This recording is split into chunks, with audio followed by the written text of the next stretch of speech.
phrase sign of Jonah was used by Jesus as a typological metaphor for his future crucifixion, burial, and resurrection. Jesus answered with this expression when asked by the Pharisees for miraculous proof that he was indeed the Messiah. The Pharisees remained unconvinced of Jesus' claims about himself, despite his having just cured a demon-possessed man who was both blind and mute. Shortly after the Pharisees accused Jesus of driving out demons by the power of Satan, they said to him, "Teacher, we want to see a sign from you." He answered, "A wicked and adulterous generation asks for a sign, but none will be given it except the sign of the prophet Jonah. For as Jonah was 3 days and 3 nights in the belly of a huge fish, so the Son of Man will be 3 days and 3 nights in the heart of the earth. The men of Nineveh will stand up at the judgment with this generation and condemn it. For they repented at the preaching of Jonah, and now something greater than Jonah is here." Matthew chapter 12, verses 38 through 41. To fully appreciate the answer that Jesus gave, we must go to the Old Testament book of Jonah. In its first chapter, we read that God commanded the prophet Jonah to go to the city of Nineveh and warn its people that he was going to destroy it for its wickedness. Jonah disobediently ran from the Lord and headed for the city of Tarshish by boat. The Lord then sent a severe storm that caused the crew of the ship to fear for their lives. The book of Jonah has always been one of my favorite little writings. It truly would be a miracle to be able to survive inside the innards of a great sea creature for 3 days and 3 nights. But is this actually what happened to Jonah? Is there something deeper to understand as it pertains to the sign itself? Why would Jesus say that this is the only sign he would give? Let's dig a little bit. Then some of the scribes and Pharisees said to him, "Teacher, we want to see a sign from you."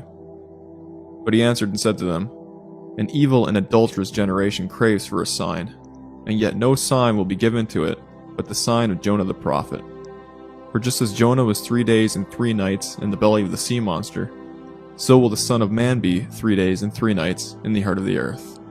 And that's in Matthew chapter 12, verses 38 to 40. It would seem pretty straightforward that what's being implied here is that, just as Jonah was in the belly of the sea monster for 3 days and 3 nights, so also would Yeshua be in the heart of the earth for 3 days and 3 nights. First of all, it is imperative to comprehend what Yeshua meant by saying that he would be going to the heart of the earth. The heart of the earth is a reference to the Hebrew word Sheol, or its Greek equivalent, Hades. Both places are synonymous and are simply the name for the abode of the dead, which is a compartment within the heart of the earth where the souls of all men go upon death and await one of 2 resurrections. Does the sign end there? I don't believe so. Let's take a deeper look at Jonah's unique and rather messianic experience. To briefly summarize the events of chapter 1, Yahweh instructs Jonah to go to Nineveh to cry against it because the wickedness of that city had come up before him. Jonah flees in the opposite direction and catches a ride on a ship that heads to Tarshish. While aboard the ship, Yahweh sends a great wind upon the sea, which makes things dangerous for those aboard. Eventually, Jonah admits that the tempest is because of him, and so, at Jonah's request, the mariners pick Jonah up, throw him into the sea, and the sea stops its raging. Then, in Jonah 1, verse 17, it says, "And Yahweh appointed a great fish to swallow Jonah, and Jonah was in the stomach of the fish 3 days and 3 nights. I'm going to propose that Jonah actually drowned to death, and that the great fish that Yahweh had appointed swallowed Jonah's body for the purpose of preserving it for 3 days and 3 nights. Try to keep this in mind as we move forward in this incredible text. Now, let's see what the second chapter of Jonah reveals to us. Then Jonah prayed to Yahweh his God from the stomach of the fish, and he said, "I called out of my distress to Yahweh, and he answered me. I cried for help from the depth of Sheol. You heard my voice. For you had cast me into the deep, into the heart of the seas, and the current engulfed me. All your breakers and billows passed over me. So I said, I have been expelled from your sight. Nevertheless, I will look again towards your holy temple. Water encompassed me to the point of death. The great deep engulfed me. Weeds were wrapped around my head. I descended to the roots of the mountains. The earth with its bars was around me forever. But you have brought up my life from the pit, O Yahweh my God. While my soul was fainting away, I remembered Yahweh, and my prayer came to you, into your holy temple. Those who regard vain idols forsake their faithfulness, but I will sacrifice to you with the voice of thanksgiving. That which I have vowed, I will pay. Salvation is from Yahweh." Then Yahweh commanded the fish, and it vomited Jonah up onto the dry land. I believe that right out of the gate, what verse 1 is informing us is that Jonah prayed to Yahweh from the stomach of the fish after he had already been resurrected back into his mortal body, which was the whole purpose of the great fish preserving him in the first place. I perceive there being a time gap of 3 days between Jonah chapter 1 verse 17 and Jonah chapter 2 verse 1. Jonah then goes on to recount his death experience and subsequent descent into Sheol, which is synonymous with what the heart of the earth is. Keep in mind that this is the same place Yeshua went to when he died on the cross. If we take a look at a couple of different Bible versions with respect to this particular verse, we can see that what was translated for the Hebrew word Sheol varies slightly. Sheol is Strong's number 7585 and is a feminine noun. It's defined as being the underworld, the place to which people descend at death. Looking at Esword's rendition, which uses the KJV text, it says that Sheol is Hades, or the world of the dead, as if a subterranean retreat, including its accessories and inmates, the grave, hell, the pit. Unfortunately, Esword inserts the word hell as being a reference to Sheol as well, when contextually, there is no correlation, due to hell and Sheol not actually being associated with one another. In verse 2, we see that Jonah states that he cried for help from the depth of Sheol. Notice the tense he uses here to depict when he cried out to Yahweh? It's in past tense, meaning that when he cried out to Yahweh, he was doing so from the depth of Sheol just prior to being resurrected back into his body. What's important for Jonah in this event is that Yahweh heard his cry for help. Verse 3 shows us Jonah describing his perilous journey after being cast overboard. Verse 4 reveals how much Jonah, despite his desire to not do what the Father had initially instructed him to do, had faith in the promise that he would once again look towards Yahweh's holy temple. In true Hebraic fashion, we see in verse 5 that Jonah cycles back to describing his death and the descent of his soul into the great deep where weeds were wrapped around his head. The 6th verse describes Jonah going even deeper into the heart of the earth as he descends to the roots of the mountains. The earth with its bars being around him forever is yet another description for the environment of Sheol as a whole. Keep in mind that the whole time his soul was descending, his body was already swallowed up by the great fish for safekeeping. God mercifully guarded his body so that it wouldn't get destroyed by other marine predators. The latter sequence of verse 6 switches tenses on us, and we see that Jonah remarks that Yahweh brought his life up from the pit.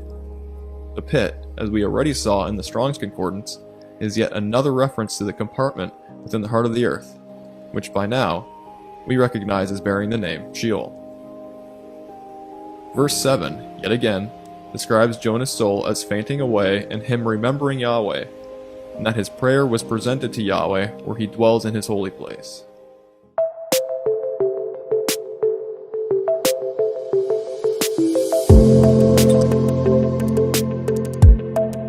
Dictating the proof that will be shown to them, instead of being brought into subjection under the demands of the Pharisees.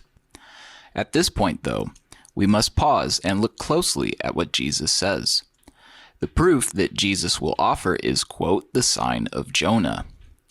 Jesus then quotes Jonah chapter 1, verse 17, as Jonah was 3 days and 3 nights in the belly of the sea monster.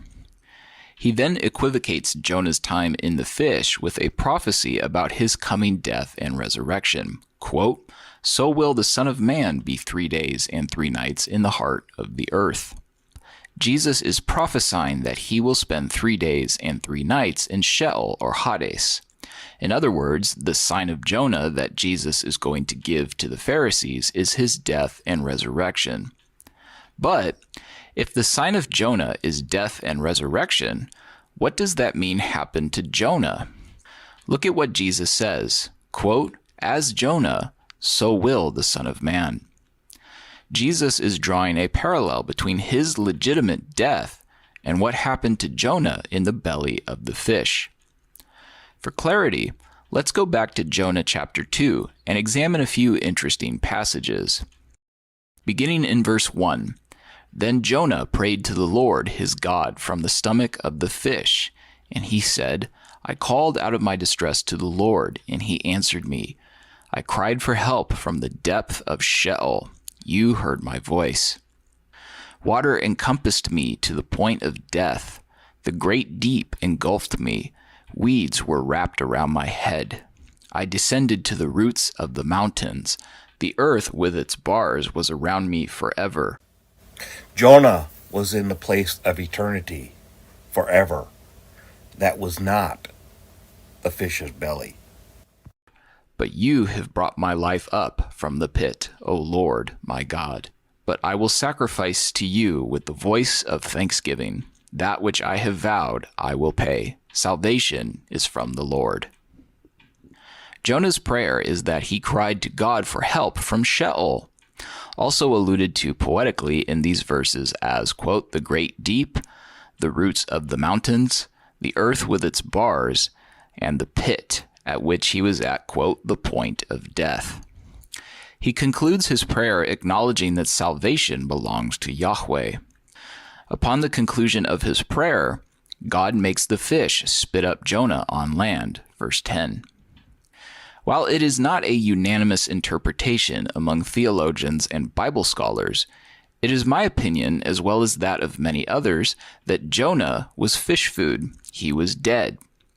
And that God resurrected him as the fish vomited him up on land. The native language of Jonah chapter 2, as well as Jesus' equivocation with Jonah to his coming death and resurrection, leads me to conclude that Jonah's encounter with the fish was a type for the death and resurrection of Christ.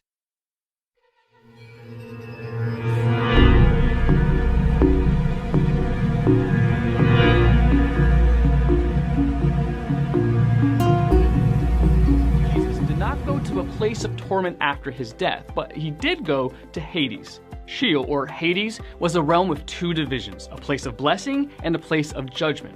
The abodes of the saved and the lost are both generally called Hades in the Bible.